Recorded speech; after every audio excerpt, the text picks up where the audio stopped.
أشهد أن لا إله إلا الله.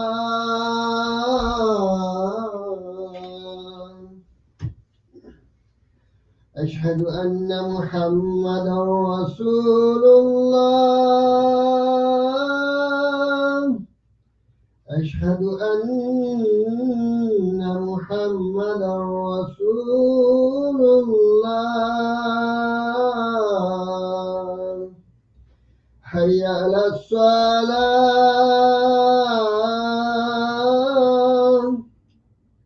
حي على الصلاة.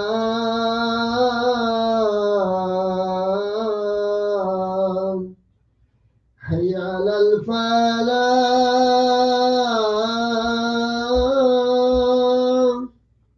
حي على الفلاح.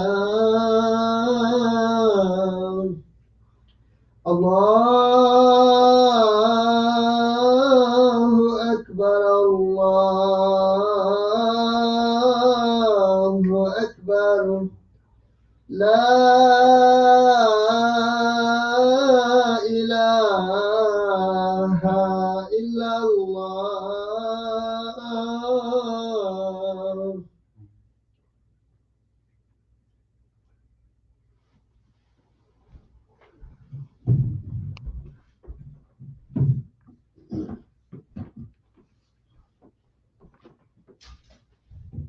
إن الحمد لله نحمده ونستعينه ونستغفره ونعوذ بالله من شرور أنفسنا ومن سيئات أعمالنا من يهد الله فلا مضل له ومن يضلل فلا هادي له وأشهد أن لا إله إلا الله وحده لا شريك له وأشهد أن محمدا عبده ورسوله أما بعد فإن خير الحديث كتاب الله وخير الحديث هدي محمد صلى الله عليه وسلم وشر الأمور محدثاتها وكل محدثة بدعة وكل بدعة ضلالة وكل ضلالة في النار. أعوذ بالله من الشيطان الرجيم. بسم الله الرحمن الرحيم. يا أيها الذين آمنوا كتب عليكم الصيام كما كتب على الذين من قبلكم لعلكم تتقون. Allah subhanahu wa ta'ala says in the Quran, O you who believe, decreed upon you is fasting as it was decreed upon those before you, that you may become righteous. Dear brothers and sisters, last time I did khutbah here was the Friday right before Ramadan started, alhamdulillah. And my topic, if you remember, was how we can make our Ramadan more effective, right? The different things you can add onto, making our deeds more gradual and better throughout Ramadan. So I'm going to sort of expand, continuing on that topic, but I also want to talk about what have we learned from this Ramadan. Not only how can we make it effective, because we only have 1 or 2 days left, but how can we truly learn from this Ramadan? What can we take from Ramadan going forward after Ramadan is over?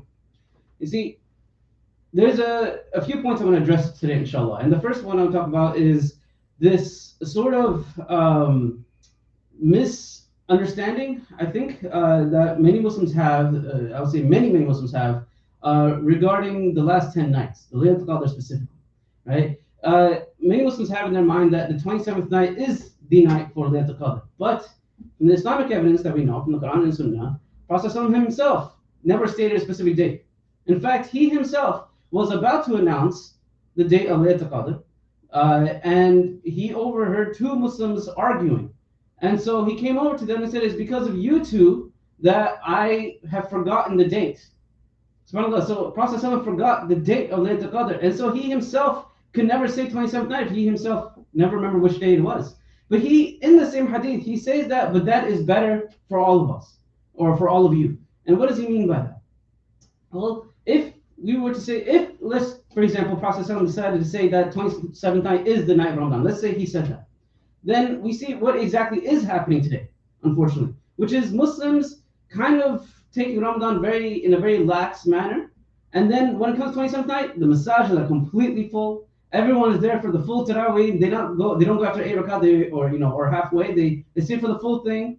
They stay for the dua and all that. I'm not complaining about how, the dua or the Taraweeh and all this, but the problem is that we put all of our eggs in one basket, right? And so we put all the extra good deeds we could possibly do into one single night. But if Laylatul Qadr was not even on this night, then we those are great deeds, alhamdulillah, but then you miss the opportunities of when they could possibly be.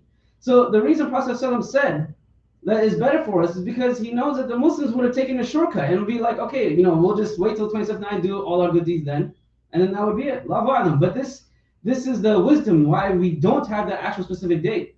Now there are some theories that it could be 27th night, but there's no direct evidence to really link this, right? All we know is that Prophet ﷺ said that Laylatul Qadr is in the last 10 nights of Ramadan. Now some say that it's specifically in the odd nights, but even that is not very strong evidence. The point is that it's in the last 10 nights. And what Prophet ﷺ said multiple times, the most important thing he said multiple times regarding Laylatul Qadr, is that seek Laylatul Qadr, search for it. What does that mean? It means that you don't just, the only signs we have Laylatul Qadr are the next morning. So you don't wait till the next morning. No, you, every night, during the last 10 nights, you give it your best, right? You do as much Quran you possibly can. You waste time the least, right? You do as much salah as you can, as much of the tarawih. You also do your qiyam, your tahajjud. Do whatever you can, but don't waste any time the last 10 nights. But unfortunately, most Muslims have it in their mindset that the 27th night is the night, and because of that, they don't do anything else the rest of the 10 nights. And what ends up happening, the 27th night was on Wednesday night. What happened yesterday night, or what will happen tonight? You'll find a lot less Muslims in the masjid. A lot less Muslims, right? Only maybe one or two rows now. Because everyone thinks, oh, I've done all the, made all the dua for my Laylatul Qadr, inshallah, Allah grants it. But what if it wasn't 27th night at all? Then that means if it's, let's say it's 29th now, let's say if it's tonight, then what happens? That means you missed the opportunity. You still have opportunity left to take, but you're not going to take it. What if it was the 25th night, the 23rd night? Then you've already missed the opportunity. So this is why it's so important that we don't waste any time during the last 10 nights, and we don't put all our eggs in one basket assuming that's going to be 27th night. So this is the important thing that Prophet ﷺ was trying to convey, that the importance here is the full 10 nights, not just one specific night that you are putting all your eggs in one basket, because you don't know what night that will be. You don't know which night it will be. So, and just keep a reminder that the things we can do in these last 10 nights, right, is, like I mentioned, the Taraweeh, and also I mentioned doing Tahajjud and Qiyam. But really, there's so much opportunity to just read so much more Quran, to really dive deep into the Quran. It's very difficult during the last 10 nights because we also, we're awake longer, so we have less sleep time in the daytime, right? And so we're more tired in these last 10 nights. But this is what's best for us. These are where the real rewards come from Ramadan, is from these sleepless nights where we are dedicating to committing and strengthening our relationship with Allah subhanahu wa ta'ala. Now that we've sort of covered the last 1 to 2 nights we have here with Ramadan, the next thing I'm talking about is, what did we learn from this Ramadan? What did we learn? And this is something I talked about briefly in the last khutbah, and that's when we come into this Ramadan, too many Muslims, and I include myself in this, that we get into all these extra good deeds, just a lot of Quran, and we control our anger. We try to be the best version of ourselves as we can, and that's how we should be. But as soon as Ramadan is over, we revert right back to who we were before Ramadan started. Right? We revert back to doing less good deeds. We revert back to not controlling our anger and reverting back to even committing the sins. Right? This is what happens all too often. So the real question is, am I really learning anything from Ramadan if I go back to going back to my old habits, especially the bad habits? Am I really taking anything from this Ramadan if I go right back to doing exactly the same thing I was doing before? If I was going back to sinning, going back to losing my temper, going back to listening to music and wasting time and doing all this nonsense, if I go right back to that person, where is the Ramadan effect? Right? The idea of Ramadan, as many say, is to revitalize our iman or recharge our iman. A lot of people like to say recharge our iman. What does that mean? It doesn't mean that it drains by the end of Ramadan. No, it means that after Ramadan is over, your iman should be higher than it was before when Ramadan started. Right? It should be even higher than before. So the least we can do is try to continue some of the extra good deeds that we were doing during Ramadan. Right? We should try to continue some of the extra salah. We're not doing Taraweeh anymore after Ramadan is over. That doesn't mean we should stop doing Tahajjud. Right? If we can do Tahajjud on the weekends, right? We should, if before Ramadan, if I was someone who only did my fard salah, But in Ramadan, I was like, I'm going to do my sunnah. I'm going to do my nafil. Then I should at least continue doing those sunnah and nafil after Ramadan is over. Why stop that? Why should I stop that? It doesn't take more than actually 5 minutes, really, 5 minutes, 10 minutes. I mean, we have that time. A lot of people like to think we don't have time. No, we have the time for this. We just don't want to make the time for it, right? We don't want to dedicate the time for this because this is kind of shaitan attacking us. Oh, you have work, you have school, you have this and that, you have your family, you have to do all these things. So it makes us think that we don't have the time for these things, but we always have the time. And remember, what is Allah subhanahu wa ta'ala saying in the ayah that I recited right in the beginning of the khutbah? That the fasting is prescribed for us, so for the righteous, to establish our taqwa, the muttaqun, so that we can be among the muttaqeen, right? The taqwa is what? The love and the fear of Allah subhanahu wa ta'ala, the consciousness. You know that He is always watching you.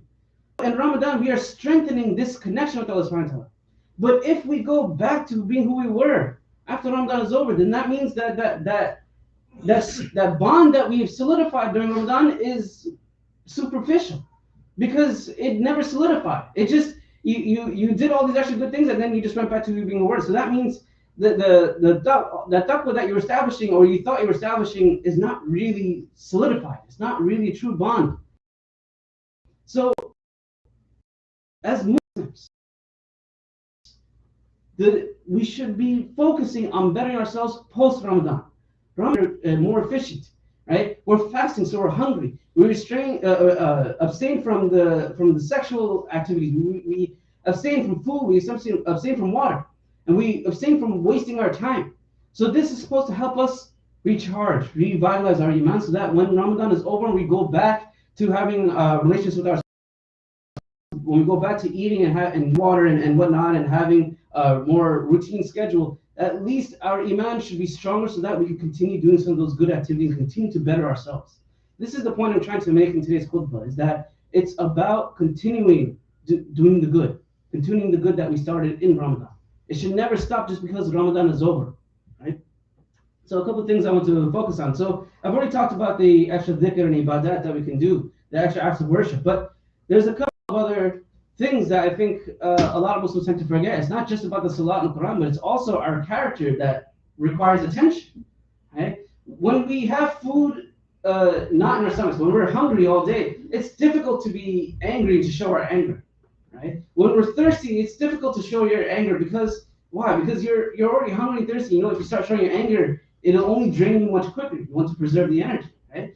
Also, we know that showing our anger, if we explode in anger, then it can potentially invalidate our fast. So we don't want to do that, right? In fact, the solution, if someone comes to you and tries to argue with you, the solution as a Muslim is say, I'm fasting, and you walk, right? We should avoid arguments and all that while we are fasting. We know this. So when Ramadan is over, one of the best things we can do is continue to try and control our anger. Try to suppress the anger.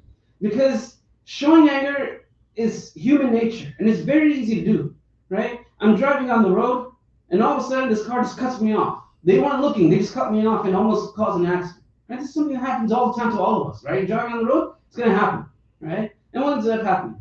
We start honking the car. We start yelling at the person. Maybe we show them our hands, our fists. We start showing our anger. And is this the act of a Muslim? Of course not, right? So we have to be very careful about showing our anger. We have to suppress it, right? In Ramadan, it should never be such that our families are afraid of us outside of Ramadan because we show our anger to our families. Right? This is unfortunately a very common characteristic among Muslims during and after Ramadan. Is that during Ramadan they don't show their anger, but after Ramadan they yell at the spouses, they yell at the children, the parents, they yell at everyone around them. They show their anger to everyone. I have all the stress from work and I bring it on to my family when I come home. This is completely the opposite of a Muslim. This is completely against the teachings of Prophet, right? He never showed his anger to that extent, right? He didn't sit there having shouting matches with his wife. He didn't yell and hit his children because they may have misbehaved or they didn't obey something, right? He had calm and intricate ways of dealing with all the people in his household, all the family members, all his wives, right? He had ways of showing his anger, but not in the sense of shouting and hitting and all these things. This is completely against Islam. Right? So our family should not be afraid of us 11th month of the year, and then the 1 month of Ramadan they're happy to be with us. It should never be like that, right? It should never be like that. But unfortunately, a lot of Muslims they go through this. A lot of Muslim families, in fact, some Muslim families have it so rough because of one or two members that show their anger to everyone that even in Ramadan the family stays apart, right? The children are going to their friends' houses for iftar, right? The parents are going to some other invitation, and so the family's not even together in Ramadan because they don't even like each other in Ramadan. Because the 11 months of the year, there's nothing but anger and hostility in the household. And this is not the way of a Muslim. This is not the way of a Muslim household should be. So, one thing that we should remind ourselves is to control our anger.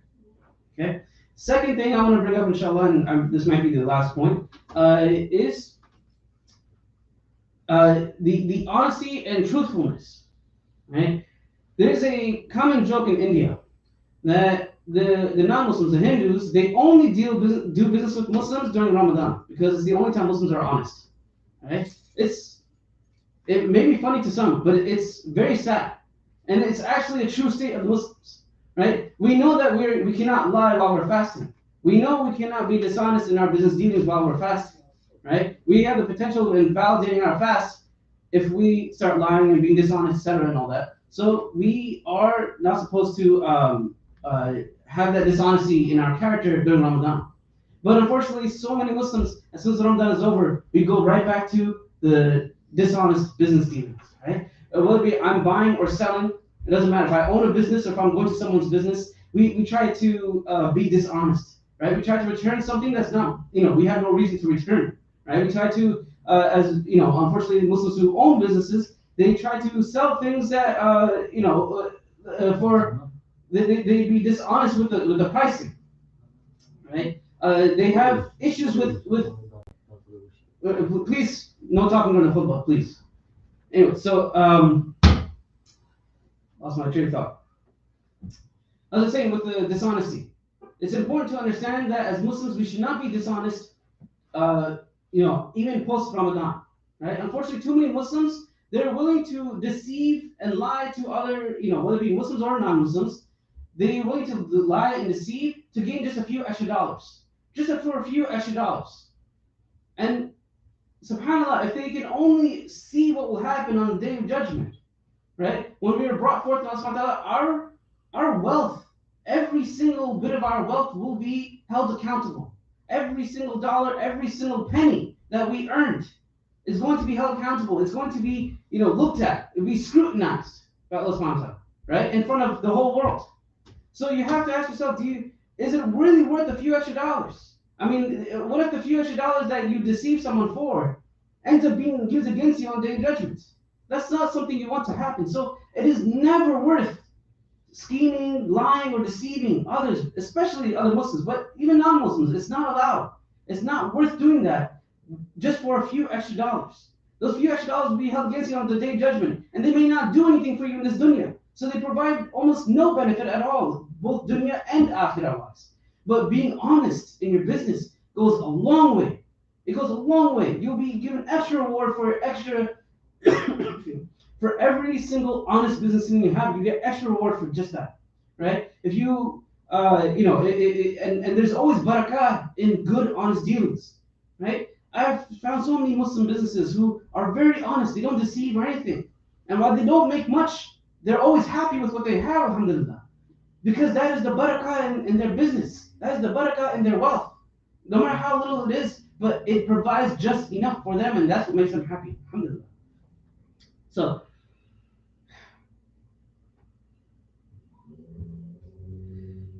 So inshallah, we should do our best to continue the good deeds we, post Ramadan, but also try to continue having the good character post Ramadan. This is very important, inshallah. أقول قولي هذا وأستغفر الله ولكم ولسائر المسلمين فاستغفروه إنه هو الغفور الرحيم.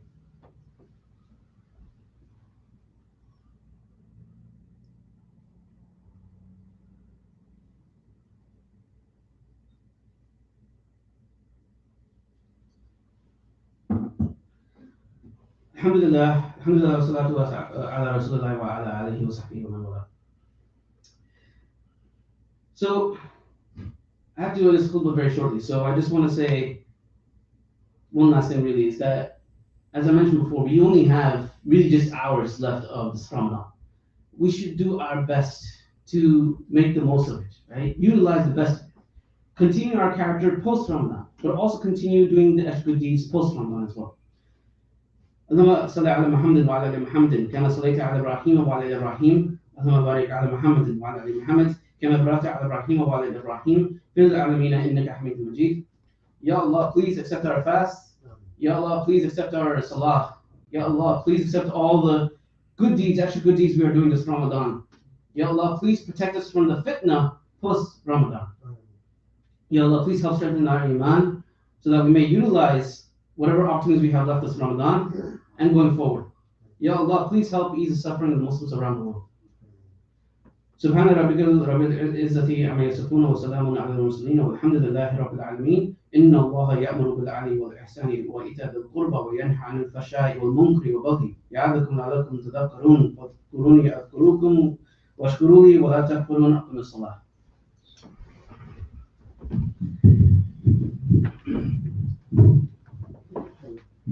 الله أكبر الله أكبر أشهد أن لا إله إلا الله أشهد أن محمد رسول الله حي على الصلاة حي على الفلاح قد قامت الصلاة قد قامت الصلاة الله أكبر الله أكبر لا إله إلا الله.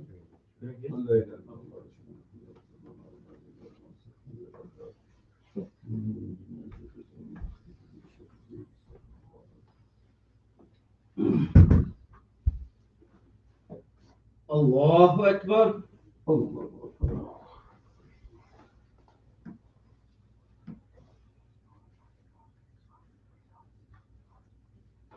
الحمد لله رب العالمين الرحمن الرحيم مالك يوم الدين إياك نعبد وإياك نستعين اهدنا الصراط المستقيم صراط الذين أنعمت عليهم غير المغضوب عليهم ولا الضالين.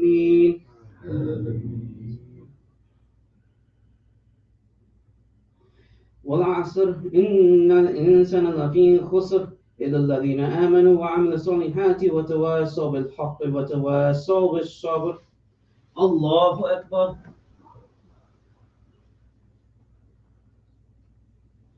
سمع الله لمن حمده. الله أكبر.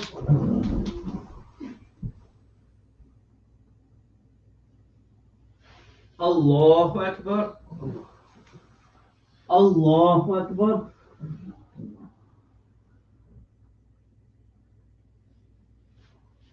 الله أكبر. الحمد لله رب العالمين الرحمن الرحيم مالك يوم الدين إياك نعبد وإياك نستعين اهدنا الصراط المستقيم صراط الذين أنعمت عليهم غير المغضوب عليهم ولا الضالين.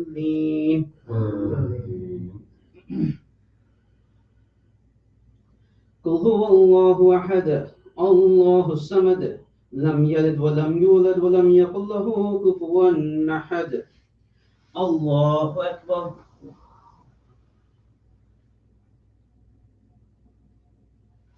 سمع الله لمن حمده. الله أكبر.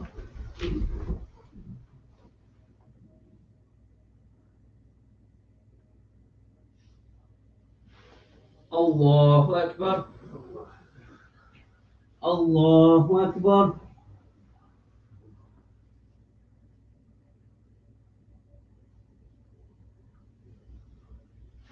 الله أكبر.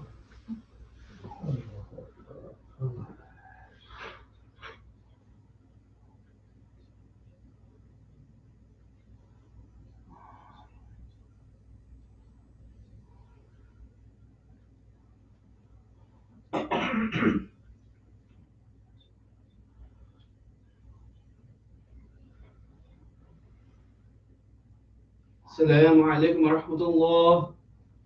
السلام عليكم ورحمة الله. Assalamu alaikum. Shall we just give me a few minutes? Inshallah.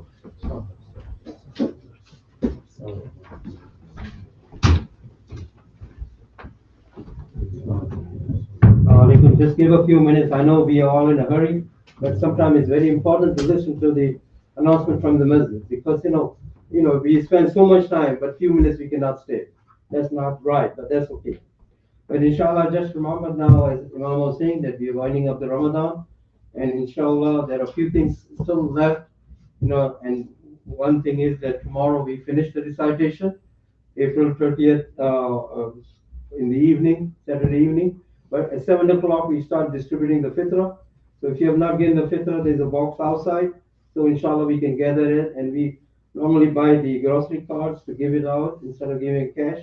So remember that. So inshallah, tonight, if you are not able to come in person, preferable, but then you can also go online and listen to it, and hopefully we'll keep up the recording there when we have a chance in over time.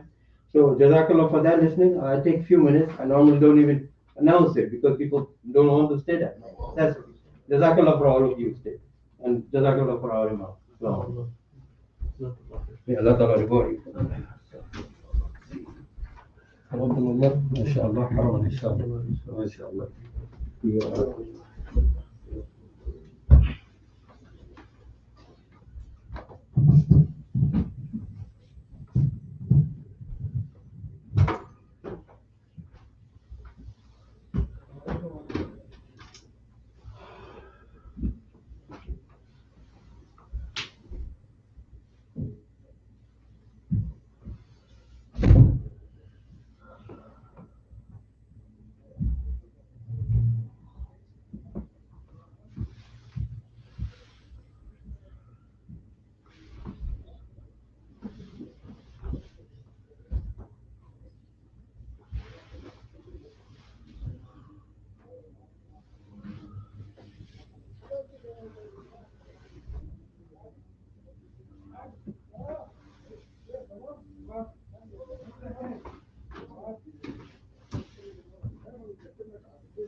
Friday, Saturday or Sunday? Eid? Oh, oh, okay.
Assalamualaikum, Darul. Inshallah, I'll see you. Inshallah.